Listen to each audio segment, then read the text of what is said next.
What's going on? What's going on? Hey, as you can see, we had to switch up the feng shui real quick. Hey, we are black at it again. I am your boy B Stokes, also known as Brother Knowledge, leading you today. To my right, we got. You already know I have 52 the boss. What's Yes, going sir. on? Back to the basics. Hey, you know me, man. J. Earth, just here. Mr. Angry. Hey, once again, man, as you see, we have a new look, a new space, man. So we just want to give the people a new perspective. Okay. With everything going on in the world, we just coming from a new angle, right? Yeah, right. So, talk to us, man. Like, what's going on with y'all, man? Man, it's been a very interesting week. Yeah, sure. Before I start today, I do want to shout out my man Chad Pierce, a.k.a. Chad P. Okay. He blessed me with the merch right fast, the Chad P music. Let me show y'all that right there. Yeah. So shout out to my man with his clothing line, which is called Forever Royal. So shout out to that guy right there. And I was in his video corrupted. But, shameless plug. Hey, shout out to Chad P, man. Shout out to my man. Yes. On this Diddy stuff. Hey, man, you see it, right? I mean, smart water and music videos. Yeah. I'm trying to get like weeks. Nah, man, y'all got it. But nah, man, it's been interesting, man. I've been checking out, a lot of movies. Yeah. So I actually happened to watch this documentary. I don't know if y'all heard the movie White Boy Rick. They had. So I have heard of the movie, yeah. With the white teenager that was infiltrating he gangs. was moving and shaking. Yeah, man. It was. I seen the documentary behind it, and the interesting part about that documentary is this kid was 17. Infiltrated with these gangs and kind of got affiliated and kind of got in the game, but really wasn't. That wasn't his lifestyle. But he got wrapped into it. But long story short, the dude ended up doing 29 years in prison. The funny thing about it is to see how we have young black men that have faced the same thing, something small, and kind of go through that. But that wasn't really the thing that got me. The thing that got me, man, was the fact that all these politicians and people, lawyers, was like, he was only a kid. Yeah. He shouldn't be like this. That stuff happens to us every Come on, man. Right. And I was like, dang, that's crazy that we don't get that same. Listen, man, that privilege in the courtroom is power. But yeah, man, that was something that I got to check out, and definitely shout out to Spike Lee. I got to watch the Five Blood. So okay, that's on my list to do. And it's on the list for sure. All I can say is Delroy Lindo, he did his thing. Hey, man, I believe it at that. Is he better in this than he was in Crooked? Man, I don't know. It's tough, man. He held the movie, man. That's strong. I was all engulfed in him. His character he embodied as an actor. I was thoroughly. Okay. He did his thing. Don't say too much. I ain't gonna give no more. Just check it out. So, Irv, what's happening on your end, bro? Hey, man, I've had a interesting week, and with everything that's taking place in the country right now, especially, right here in Atlanta. I got the call yesterday. Yeah. I was working, and it was a good cause, man. We were able to go out. For the people that didn't get a chance to see us on social media yesterday, we were out at the protest for Mr. Brooks yesterday, man. So, very eye-opening experience, man. I literally had a hard time sleeping, from last night, just because of certain images and certain voices and the emotions that I saw and felt yesterday. Yeah. I just couldn't rest, man. I just felt like I haven't been doing enough in the community, just to see it. Like I say all the time, a lot of people, you can tweet from your homes. It's easy to critique and ask for justice from the comfort of your own home. But when you are actually out there or complain about it, man, you gotta think. We were right there with the police yesterday, man. It was, man. Man, for me, moment of transparency, this was my first ground zero protest, right? Getting in to feel the heartbeat of the city, of the people, the pain of the people, the outcries for change, right? But to know that I went home and I felt as though I contributed to something that was greater than myself. Right. It wasn't. I think that was a big thing, man. It wasn't about us. It wasn't about the pod. We weren't out there, saying, "Hey, brother." But I think the significant thing about it, man, we got to hear so many stories. Absolutely, yesterday. We got to meet so many people out there, and just, you can feel the passion, the pain that these people were going through. For somebody that's actually from here and it's in your neighborhood, like you said, it's one thing when you see it on TV and you watch those things, but to be in it Man. I mean, it's so many emotions. Like, even when I got home, I couldn't even process how I feel, because on one hand, you see the police and you feel a certain type of way, and you see these people and you feel their pain. It's crazy. You know, that's what's crazy to me, man, as far as like with the media. You know what I'm saying? So when I was watching the news last night a little bit, they were talking about, you know, because the actual Wendy's was set on fire. Right. The reporter was making a comment like, yeah, they have been trying to set the Wendy's on fire all day. Not at all. And look, people, I will tell you this. We were standing literally right in front of the Wendy's, like in the parking lot. in the parking lot there. where the young man lost his life, like literally right there. And when I tell you, people were angry, but it was none of that. Well, we about to start tearing stuff up. It was none of that. So I tell people all the time, do your research, man. Like, we were literally right there, and just to hear that, it just was. Mm-hmm. And if you're not following us on social media, follow us. Yeah. On IG, on Facebook, on all of it. You know, I want to just, you know, think about this, right? We have the opportunity to be with two preachers, first of all. Yeah, absolutely. In the community. Yeah. Stand with them. They called us out. Those are pillars in the community right there, right? Speaking of faith. Then we look at, you know, the media saw them, their presence, all of that. Right. They weren't going to show the unity, but one side. Yeah. But then they didn't highlight the instigators, bro. Mm-hmm. Think about it. That was what was crazy. We were all looking like, okay, that's one. Somebody don't look right. And, you know, and shout out to Weeks, man. He was just like, I'm with you, Stokes. I'm paying attention. Because you have to be, in environments like that, you have to be on the swivel to know. That's one thing we kept preaching, man. And the one thing about it, too, man, the group we were with yesterday, you know what I'm saying? When stuff was going down, the first thing, you know, and I noticed, and it was like an instinct, the first thing, it was like a chain reaction. Mm-hmm. I looked at Weeks looked at me like, I see you. Mm-hmm. And the first I said, yeah, where Bryce? He said, I got eyes on him. Then we all just maneuvered. Everybody was looking for each other. And speaking of the instigators, right, it was an incident where we thought it was tear gas being thrown at first. Mm-hmm. Didn't realize it was actually caused by an instigator, a person of a different ethnicity. Right. Wasn't one of us. It wasn't one of us. So the agitators. Yeah. And seeing that firsthand, you got to understand the media's going to say, oh, they've been trying to do this, but not realizing it wasn't who you think it was agitating the police. And it was peaceful. And that was the thing. It was peaceful. You had people speaking from a real point. It was passion. It was pain. It was one young lady. And if you go to our story on IG, go to our story, BDB_podcast. It was a young lady. You could feel. Yeah. You know, luckily I had on glasses, but I was tearing up just hearing the passion. This is somebody that you knew that was in our community, and to see that they're talking and hear their voice, and the only thing people are saying is, "Oh, they're violent. They're doing this." Like, you're not even hearing this situation. And for us to even also come in contact with Mr. Brooks' brother, that was great. Yes, and I think about that, right? If we would not have gone, we would not have heard the story before the media changed. We talk about changing the narrative, right? Yes. Right. We talk about it all the time. We heard a firsthand account of a loved one, of this person who was killed by the police, telling us about his daughter's birthday, telling about his birthday just recently passing, telling us about how a cake was still on the table.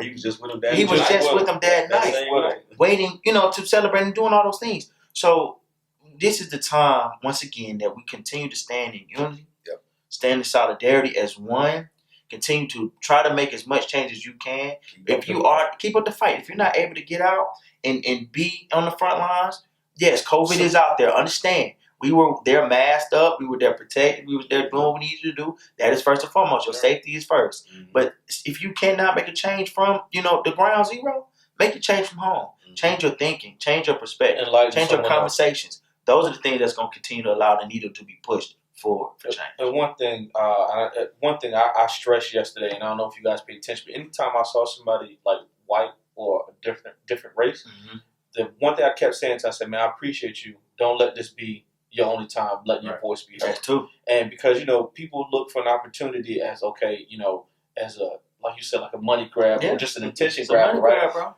But even when we were leaving in that, the cop, the white cop, the young lady in the white young man, and I walked up to him and I basically said, like, listen, we get it. It's not all bad cops, but what you need to do, the change needs to start with you and from within. Because if not, all this that we're out here doing, it's just going to be, it's just going to fall on deaf ears. So we need you guys, and they were all like, I mean, because we met the one police officer. Yeah. He was a black man, and he was frustrated. Sharing his frustration. You could see it.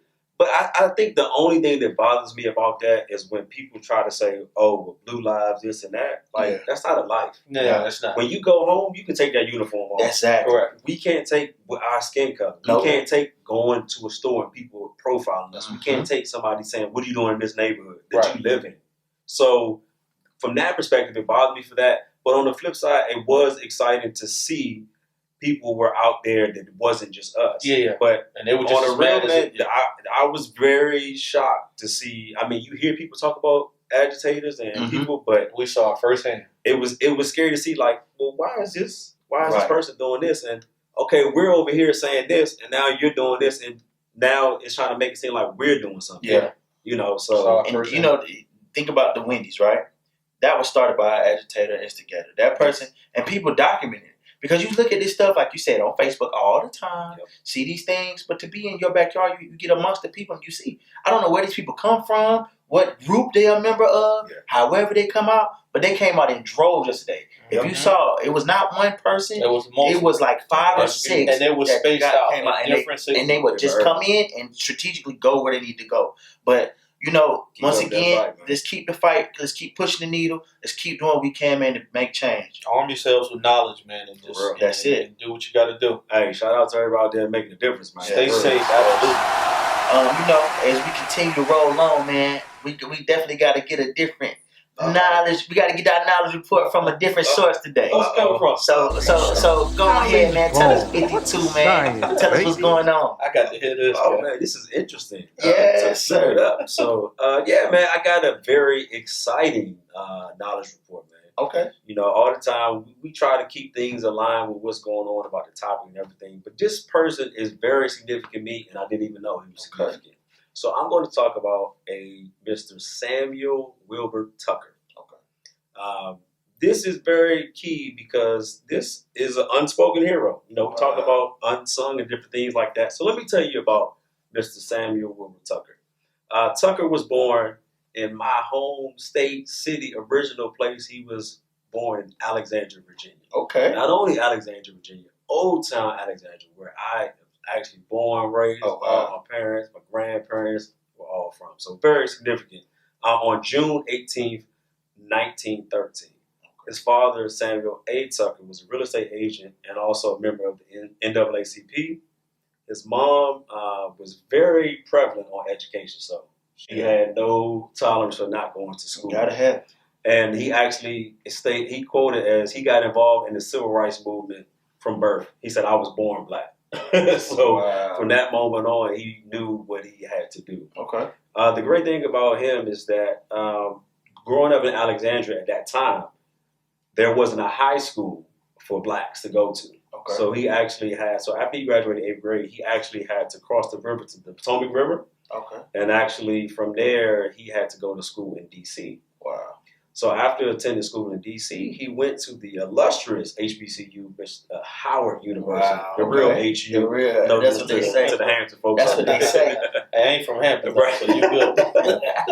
But the cool thing about Howard is while he was at Howard, there was another gentleman named Charles Houston. Okay. Charles Houston is significant because he's voiced as the person who destroyed Jim Crow. So the whole institution of Jim Crow. But the significant thing I didn't know about Charles Houston is that he actually mentored Thurgood Marshall, which is who. But a cool fact about that is that me growing up in Alexandria, the rec center that I went to, my parents went to, was Charles Houston Rec. Wow. Okay. So it's all bringing it home for Didn't real. even know that. Right. So just to see that was amazing. So actually, after graduating from Howard, he actually went into law. Okay. So the great thing about this is we talk about, I know before we talked about the sit-ins, Greensboro, the SNCC. Well, I have Mr. Samuel Tucker actually staged the very first sit-in. Wow. So we talk about the 60s, but in 1939, wow, Tucker organized a sit-in at Alexandria Library. which refused to issue library cards to black residents. On August 21st, 5 young black men, Tucker, who he all recruited. So these are all his people. There was William Evans, Otto Tucker, Edward Gaddis, Morris Murray, and Clarence Strange. Unity. Exactly. So he told them, enter into the library, request a library card. They're obviously not going to give you a library card, but once they deny you that, take a book off the shelf and sit down and read it. So the thing about that, we always talk about strategy. He told them specifically, when you go in, you're going to dress nice, so you're going to be suited and booted. Right. You're going to be respectful. You're not going to offer any resistance when the police comes in. Because him being a lawyer, he said, we'll take care of that. So they actually, of course they try to bring charges upon them, but he actually got the charges dropped. Wow. So what happened from that moment is that he said, okay, this is what, they got off. What are y'all going to do? So the Alexandria Library said, okay, you know what? We got something for you. We'll give you a branch before the blacks, though, right? Gotcha. So most people would think, that was a victory, but he didn't stop at nothing. Nah, he was not pleased with this at all. Right. He did not want that to just be the ending factor for that, because he felt, you're going to give me this black version of the library, but is it going to be the same? Sufficient? And it wasn't. Right. So a year after that, where they actually had the black branch for the actual library, they had it. But the bad thing about it is that they had less resources. They had no new books. So everything they got was old or recycled. That sounds familiar. Right? And then they had an institution where they could be able to exchange. Okay, so you can say, hey, we can go to the white library to get books, to kind of bring over. But there was only one person that can do it, and that was the black librarian. All right? But they only could do it overnight, and they could not choose which book that they want. So they just, whatever we give you, you got to take. Right? So, and also for that, we always talk about disparity and the gaps in pay and everything. So to put in perspective, the librarian at the black institution, the black library, actually was making $720 a year, right? Yeah. At the white one, she was making $1,950. Come on, man. More than 200% difference in that. Still doing the same job. Yeah. But it just showed you. But that actual library ended up growing bigger. They started to do, kids would go there, teens, and then finally adults, until it kind of it was overpopulated for that. Right. Eventually, it turned into a museum, which now is crazy because they started as a museum in '84, which was the year I was born. Okay. So and I remember that because we used to live next door to that. Wow. So it's just putting it all in perspective. Yes. I didn't know the history behind that.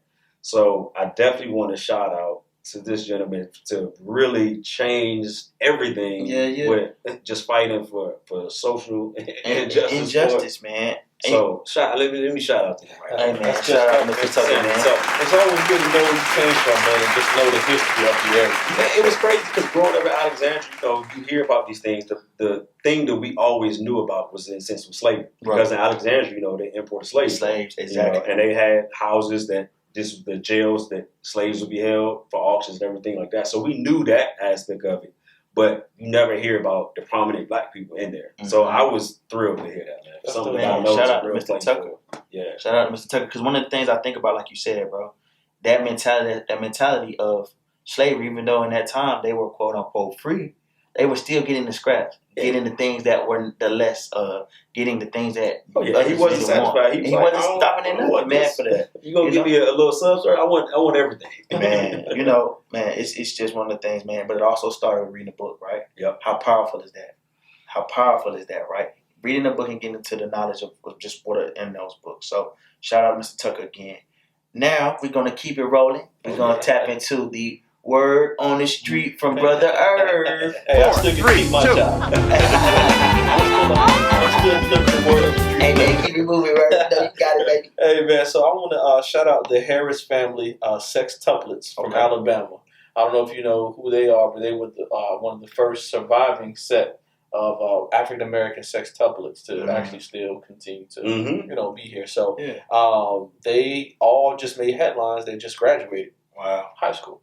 Wow. That's a big accomplishment. Yeah, big accomplishment. So the two girls, Kaylin and Kiara, the four boys, Caleb, Kobe, Karan and Kyle, just recently graduated Cedar Point High School in Birmingham. Okay. They are all now going to be staying in at the Alabama area, attending university. So let's see, we got Kobe and Kalen will be headed to Alabama State University. HBCU. HBCU. Caleb and Karan will be going to Alabama A&M University. HBCU. Kiara will be attending Lawson State University. That is a community college turnover. And then Kyle will be studying life skills at Cedar Point High School.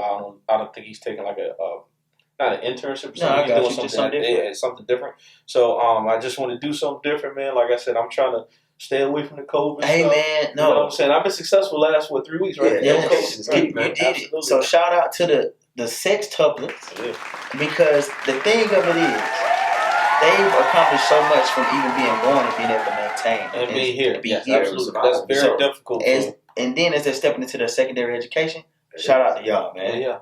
So if people that are listening and watching, if you paid attention to last week's episode or listened to us, we said that we had a special episode coming. Very special. As you know, on June 19th, we will be celebrating a very important day that we call and celebrate as Juneteenth. Yeah, I got it. Gotta give it up. Gotta get some love for that. Gotta give it up. That's the real Independence Day. But go ahead, man. So for those that may not know, I'm gonna read a little bit excerpt. This comes from April 1865, after the surrender of General Robert E. Lee. And if you know that name, it's connected to a red flag, a flag with some stars, quote unquote heritage or whatever they want to call it. NASCAR just banned it. A lot of people are banning it, right? Because they know what it stands for. So I'm gonna read this out, and you guys, definitely gonna keep it moving. So following the surrender of General Robert E. Lee in 1865 and the arrival of Granger's regiment, the Union forces were strong enough to enforce Lincoln's executive order. So here we are about to tap into Lincoln's executive order. The people of Texas are informed that in accordance with the proclamation from the executive of the United States, all slaves are free. Mm-hmm. Not some slaves. All slaves are free. This involves an absolute equality of personal rights and rights of property between former masters and slaves, and the connection heretofore existing between them becomes that between employer and hired labor. Okay? The freed men are advised to remain quietly at their present homes and work for wages. You heard the key word in there, right? Work and quietly. For wages. We're going to keep it rolling a little bit. We got a little bit more to finish up. They are informed that they will not be allowed to collect military posts and that they will not be supported in idleness, either there or elsewhere. So the above order was issued by Granger on June 19, 1865. Now, that proclamation back then was a big thing because a lot of people heard, we are free. Yeah, the crazy thing about that, though, man, is that Texas, Galveston, the slaves there, they didn't know that this actually took place months prior to them getting there in June. The reason why that they didn't know is because, one, they didn't have the manpower to go down here to fight off the rivals down in the area. So once General Granger and Robert Lee surrendered, they were able to take troops down there.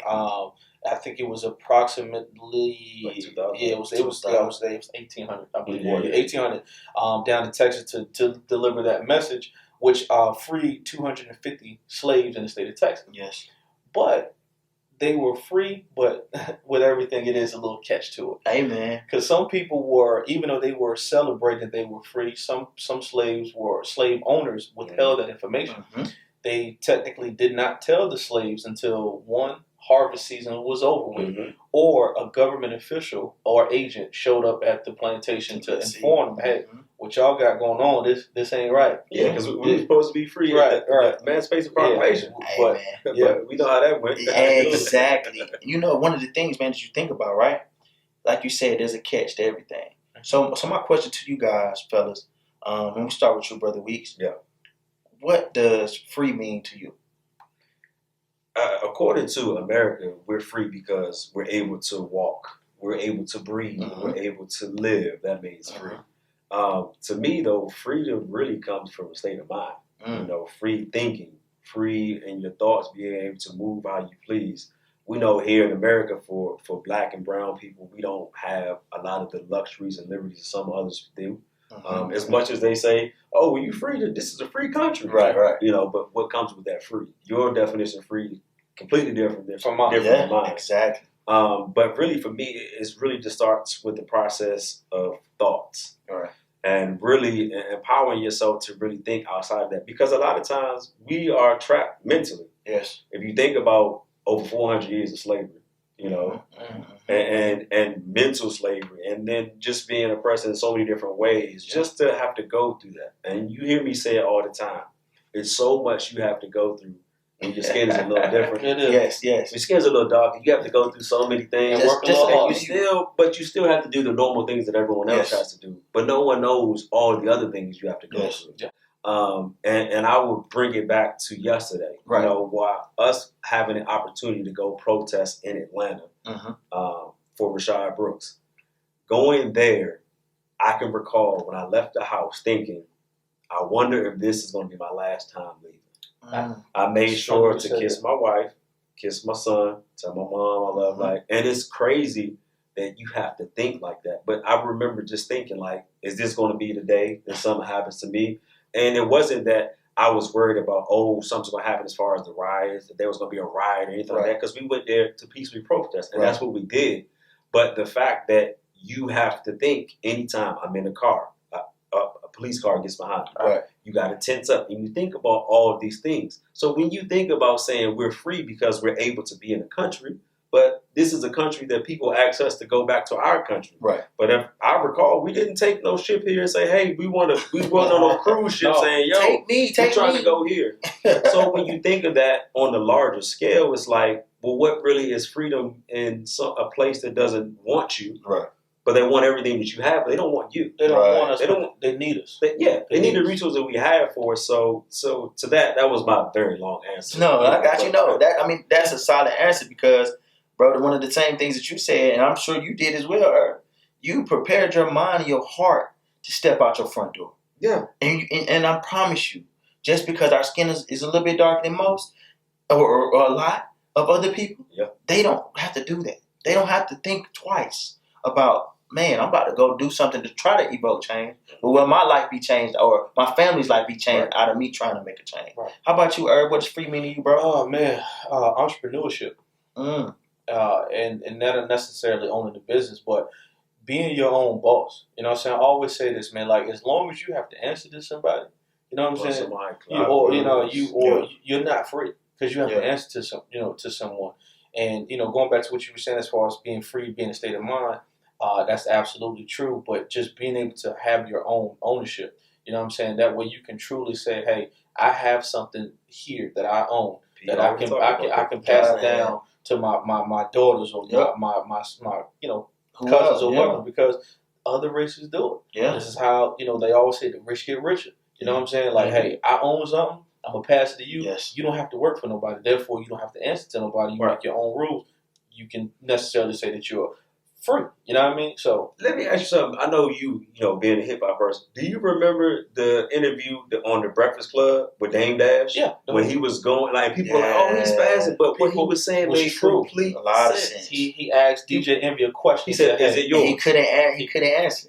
Well, he didn't know how to answer. Yeah, I got you. He asked him, he said, hey, if your son wanted to borrow some money, could you go get money out of the radio station's bank account and give it to him? His answer was no. But he said, you give him a job. Right. That you don't own it, you ain't free. He said, every man wants to be their own, not saying men, because women too. Yes. But to me free, you have to be able to not have to answer to anybody. Yeah. Because as long as you do, you're in need or indebted to somebody, man. So. And free, right, for me, because you fellas have just gave some great points, and I'm gonna bring them slick together. When you think about free, right, you think about releasing shackles, releasing something on you that holds you down and oppresses you. Right. When you find yourself in America today, one of the things that we get up and we do everything we can supposedly upon our own free will and accord. Now, when you bring that together, you say, I'm not working for free. I'm working for wages like these people were working, right? Mm-hmm. But if I get into this job and this boss is telling me, oh, you got to stay till this time, or you being being told, hey, you're not meeting the standard, or they you're don't not care doing that. Exactly. They care less. Something happened to your wife. How free am I? Right. How free am I? How free am I to think for myself and have my own ideologies like totally against this company that's quote unquote paying me to live this free society? But you know what's crazy? Even we talk about being slavery for 400 years, but even after that, there was a 50-year period where there is once again the you talked about the librarians, right? As far as the difference in pay, you know what I'm saying? Like this country was built on the backs of slaves. You know what I'm saying? And originally it was free labor. Yeah, free labor. And the price or your wages are significantly different. Even today, still, you know what I'm saying? People are still underpaid for jobs they're qualified for because of overqualified. I was just about to say. And people are not going to admit it, but yes. It's the color of your skin. I know we've all been in different positions, but I know I've always had to push myself. Even like Jay, why you work so hard? Because I know it's going to take that much more for me to push for somebody to notice your efforts, or somebody else can come in and do a minimal job. Yeah. Oh, great job! But yet I'm out here. You did that on your first day. You know what I'm saying? So we're still living in it today, and we just have to seek change. Man, that's it. So back to Juneteenth. This is my question to you all. I'm going to start with you, Irv. When was the first time you heard about Juneteenth? Man, I'll be honest with you, man. Like a couple weeks ago. I heard about it, but nobody was really like promoting it or talking about it, so to speak. And you know me, I'm not the person to jump on a wave. Like, you know what I'm saying? Like, people, just like watching The Last Dance. I wasn't going to watch it when everybody else, I'm going to watch it and I feel like that. You know what I mean? But with everything going on, man, and just I kept hearing it, I kept seeing it. So I didn't want to be that guy to just post something just to post it. So I actually wanted to do some research, and finding out the significance. Another thing that I found out that was interesting, right, out of the Army, right? Yeah. So, it was 180,000 African Americans that served in the military around this time to help free the slaves, right? But come back home free. Yeah. So about 90,000 of them, half of them were from free states. So states that were already, free, they had people come to join the army to help. So, push it. Yeah, absolutely. Push the narrative. The rest out of that 90, the rest of them were from up north that had already been, free men that were never enslaved in the begin with. Gotcha. An interesting point about that, man. So out of those soldiers, 40,000 of them, lost their lives, right? Wow. But the crazy thing, out of that 40,000, 10,000 was from battle. Other 30,000 was from illness or becoming sick. So even though they were fighting to free other slaves, they still didn't have the medical attention to help. So you see what I'm saying? What you mean? I'm going to fight, right, for a country, right? So they're saying that I can be. Is that not any different than the Vietnam War? Right. If the soldiers, black soldiers, were going there and they're coming back, they still have no rights. Any different from today? Someone else give us something. Any different from today? Think about that, though, man. So out of battle and war, 10,000 lost their lives due to war. Yeah. Other 30,000 due to sickness and illness. Yeah. Not even true. It's you know what I mean? That's crazy. Like, so they're not even getting the respect. And to your point, just like Vietnam. Like, my father-in-law is a Vietnam veteran. We had talks all the time. And to see that those group of gentlemen that went over there to fight a war and to come back and not to be looked at as still you know what I'm saying? Like, you know what I'm saying? You come to, people spitting on you. Like, they didn't get no welcome home parade when they came home, man. So I encourage anybody, if you know somebody that was in that Vietnam War, just talk to them, man, because it was not a great experience when they came back over here. Black soldiers, too. Yes. That's the biggest thing, the black soldiers. How about you, though, Weez? Talk to me. Man, for me, I credit, most of my black things with my HBCU. Okay. Of course, I was briefly introduced to it in my freshman year at Central, North Carolina Central University. Shout out Bullshit. But no, man. Hey, once it's in you, though, it's in you. But honestly, I got the real deal. I used to be a personal banker. Okay. I'm not going to say the bank, Yeah. I used to be a personal banker, and I used to deal with a lot of, because me graduating in the same city that I went to school in. Yeah. I dealt with a lot of college kids. Gotcha. I would make sure they understood financial literacy, and I also worked with a lot of older clients as well, because the elderly are usually ones that usually taken advantage of, abused in some way, or things like that. So I felt a passion behind that. But I never forget, I had the older gentleman come in, and he asked me, I had something like a flag or something just in my office or something. Right. I said, "Why you have that?"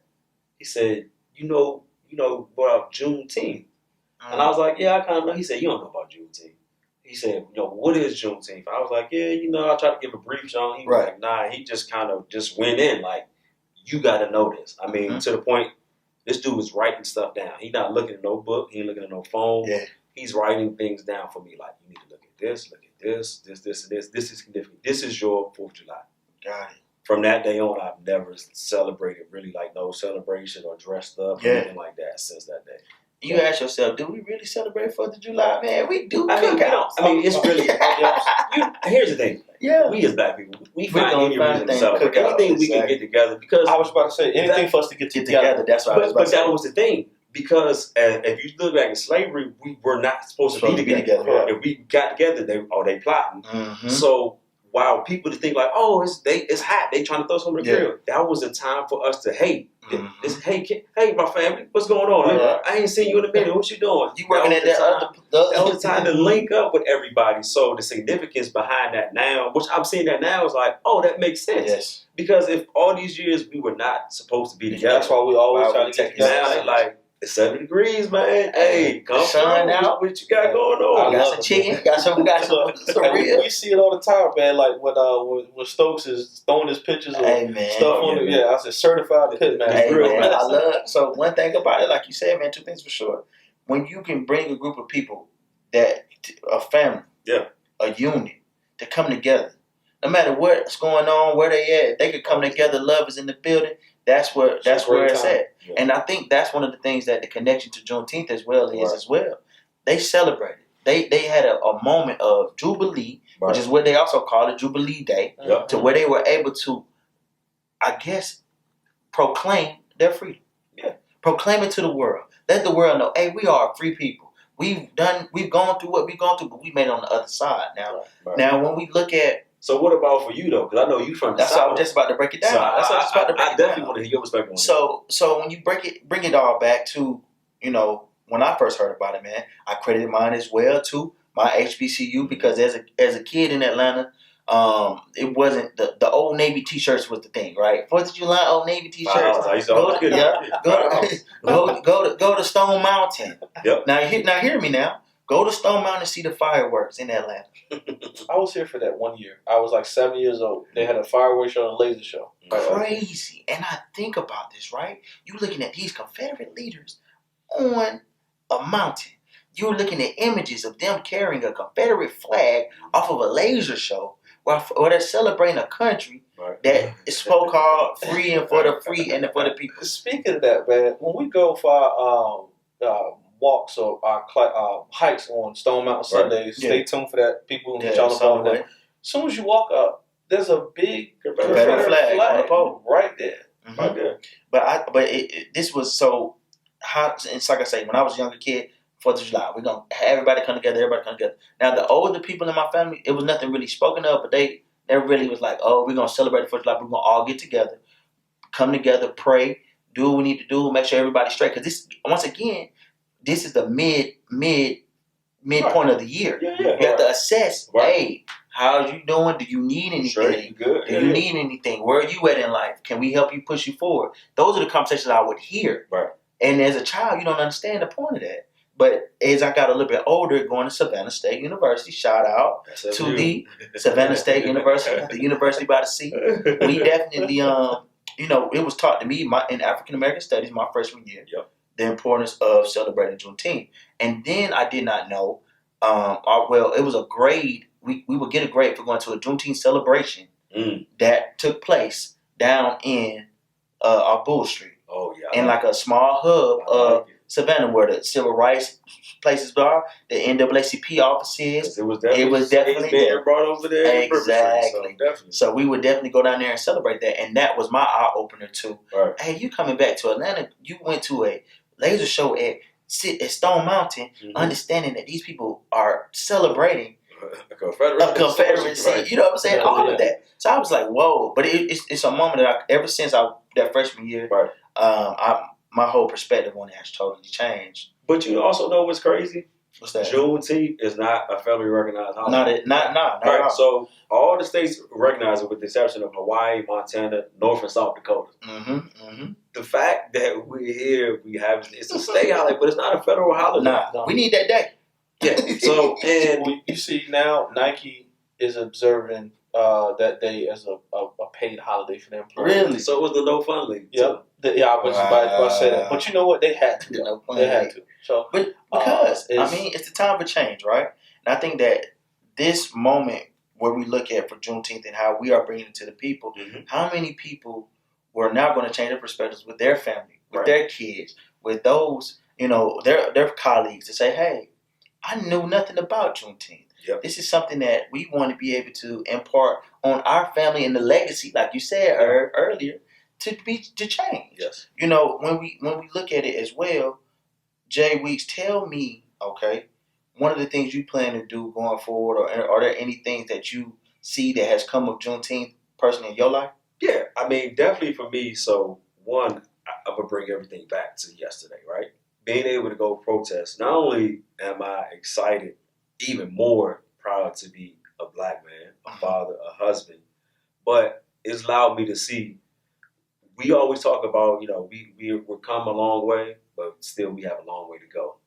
So with that, man, I'm definitely, even from just my story about the librarian, I am challenging myself, because I think about it this way. If you think about now, anywhere you go, you have access to a library, right? You do. How many times we go to a library? And I can answer for myself. It's probably been over a year that I actually went in the library with my son or my niece or nephew, right? So I think about the fact that at some point we weren't even allowed to go in there, and now we have access. So it has allowed me to see it's much more that I need to do personally, but also I need to educate myself even more. And even with Juneteenth and just the history of this show, man, being able to have this show has really engulfed me much more in culture, and it has been what our name is, Black to the Basics. It's about highlighting and celebrate culture. So I know for me personally, I would definitely do more. I would definitely be celebrating. So y'all will see me on the 19th. Whether I got to throw some hot dogs on there or something by myself, but just the fact that I want to celebrate, because I think about the individuals that get to see this day. Yeah. I think about the young ones that have been murdered, innocent, and they don't have the opportunity. And I look at any day, I have a responsibility, so not only to my family, but to myself, to my race. Like I have a responsibility, because our ancestors didn't die for it. No reason. Like they died to give us to some person. All right, let's take the baton, let's take it to the next level. So I know personally for me, man, I want to get involved more. And more importantly, I want to involve more people. There you go. So don't be surprised if next year y'all see our annual Juneteenth cookout or something for Black to the Basics, man. But I definitely want to engulf more people. And I shout out to one of my partners, Malcolm Green. I call him Brother Malcolm. Very woke brother, as they say now. Really always keeping me, hey, man, you need to check out this book. Hey, man, check out this. And a lot of times, people complain or talk about, oh, we don't do this and that and that. Sometimes, man, you just got to just do what you got to do. And you don't have to post it all on social media all the time. But the fact that you can have somebody saying, look, man, check this out. So I personally want to start a challenge. I challenge my counterparts and anyone else who want to talk about to go to a library this week and pick a book and start reading for that.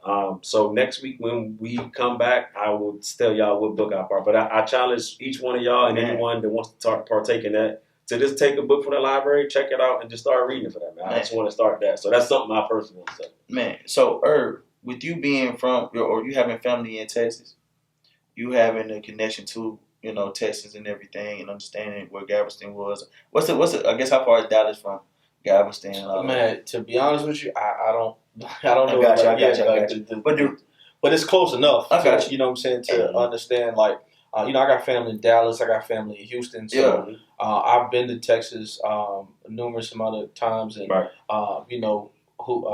president passes from Texas. So things are definitely different. But just understanding the history of Juneteenth, like I said, man, I know I'm not the only one that just not necessarily knew about Juneteenth.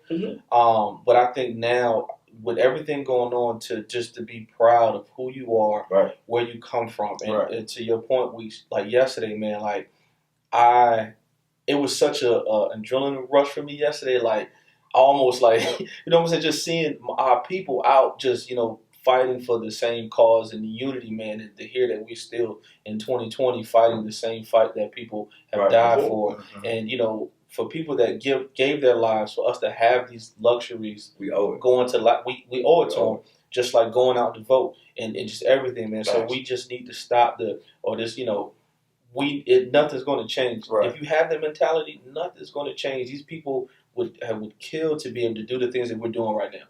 So we have that right. We have to exercise that right to go to the library, or one of my favorite scenes in life, the white only pies. You know what I'm saying? You know what I mean? Just it's a great symbolism of the things that we couldn't do, we can do now. So why not do those things? So absolutely, man. So me personally, for Juneteenth, I definitely will, once again, learning a lot more, understanding the history and the foundation. I know my family, we don't really look at 4th of July as hey, we're celebrating Independence Day. We just like to get together, man. That's it. I'm a family person, man, so anytime somebody I can get people to the house.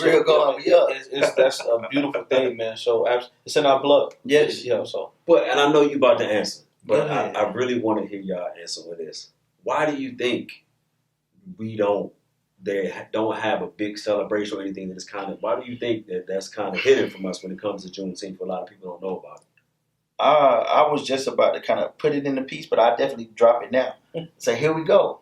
When you look at cities that are like Atlanta, larger cities, you look at it starts really from the school. They don't put this in a book. They don't put this it's not marketed. It's not pushed on your social medias as much before, right? Now with the awareness, everything is for this. Hey, Juneteenth, access, Black owned. Let's focus on this. Now we have to continue to keep it going, because at one point, 4th of July, everybody want to come to Atlanta for 4th of July. Everybody want to go to Sweet, have a party at Sweet, all white party, do all of this and do that. But now let's see how our dollars can come together and say, for Juneteenth, we're going to come together and have a Black vendor party, a black owned business thing, a Black owned opportunity where we can say, have this a cookout, Black, just giving back to the homeless, just Black people coming together. I think that no one ever took the time to say it's not about the dollar, it's about the impact. And during this time in these cities and in these places that are largely populated by African American people, to say, hey, let's focus on us first, not this green dollar, and we could be able to make a bigger impact. But how about you, Eric? Man, two things, man. You hit on it.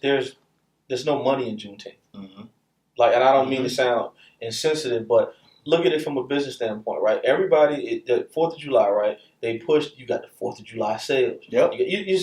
You buy this, buy that. There's a lot of holidays are like that. Believe it or not, it's more. It's not even about what you're celebrating. It's about an opportunity for money. Yes. So here's the thing: if which we're doing now, are getting more aware, if we decided, hey, we're literally this is going to be a 4th of July spectacle where the money's getting poured in, they don't want to see that. You know what I'm saying? Because when people understand the power that they have, what happens? You can't control the narrative anymore. So I stress to people, listen, do your research and make sure, hey, if we're going to do it, we all need to be on board and do it right. You know what I mean? So that's my take on that. I'm with you. And you think about it, most companies are closed on 4th of July, so you get that day off. You don't get that for June 19th. But I know you said now, you said Nike's doing it? Yeah, like Nike's doing it. Couple of different other major corporations. Google's doing it too. Who? Google. I got a buddy of mine. He's a recruiter for Google. And he was like, bro, they off. That's cool. But you also know that States didn't actually recognize any type of celebration or anything until 1980. Yeah, I saw that. 1980. Yeah. So that was what, 1865? Man, think about it, right? 1980. And I think that when it comes down to it, the money is definitely important. Thanks. But I feel like America has a past, a history of sweeping things under the rug. Oh man, when it comes to us, right? Cover up. They're doing it now. Right. You know what I'm saying? It's always swept under the rug because I feel like at that point you would have to face everything. Yes. You know, everything you expose. Mm-hmm. And we don't want to talk about that. No We'll talk about, you know, have these memorials and days for all these shootings and the 9/11s, all these things like that. But slavery, we got to get over that. We got to get past all those things. And I think Juneteenth forces you, it's in your face, and it forces you to deal with the history. But I look at it like, we as African Americans, you know, when you in school, you got that bully. They bully somebody, and they keep bullying you. And then next thing you know, you get older, they start bullying your siblings. And it just keeps going. And for so many times, we have been under the microscope of being bullied. Yeah. And then now when we want to fight back, now it's like, oh, it's an issue. It's an issue now. Right.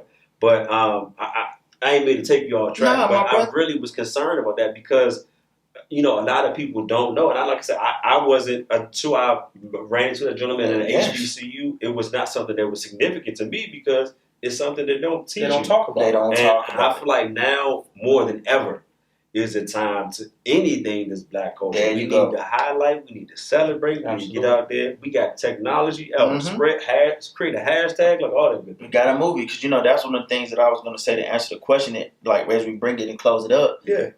Right now, we have to take the spirits of our ancestors in spaces and places that they never could have gone. Yep. And you think about it, their hard work, their fights, their sacrifices, going into these polls might be a tough experience. Standing in line in the hot sun, we need to be able to go into it. Yeah. You know, because I think about the people that built these HBCUs, maybe children or grandchildren of someone that was impacted from being free slaves. That's why. Or were free slaves. That's why. That is why they were there. They didn't want us in their school. They didn't want us there. You look at D9, the founders of D9, right? The Divine Nine. Yep. A lot of them are second or first free. Right. The first free generation of their families. So you have to find that and say, man, what what can we do to take our ancestors' spirits once again into spaces and places that they couldn't even have imagined? We have to push the needle forward, continue to fight for change, do things like we did yesterday. I felt the spirit of the civil rights leaders as we stood on the grounds of Ground Zero down there. Out for University. You were hearing 400 to 500 voices, 1,000 people at one time. I went to sleep hearing them voices. Yeah. You know, so I think that's something that we have to get into. But to close out, what's your take of right now? What we can do, where we can be. Man, like I said, man, I am challenging. Like I said, with the book challenge, man, I challenge each person to listen to our voice, man. But more importantly, man, let's continue to unify in our stance. Absolutely. Man. You know, there's not time for us to divide and say, hey, don't do this and that.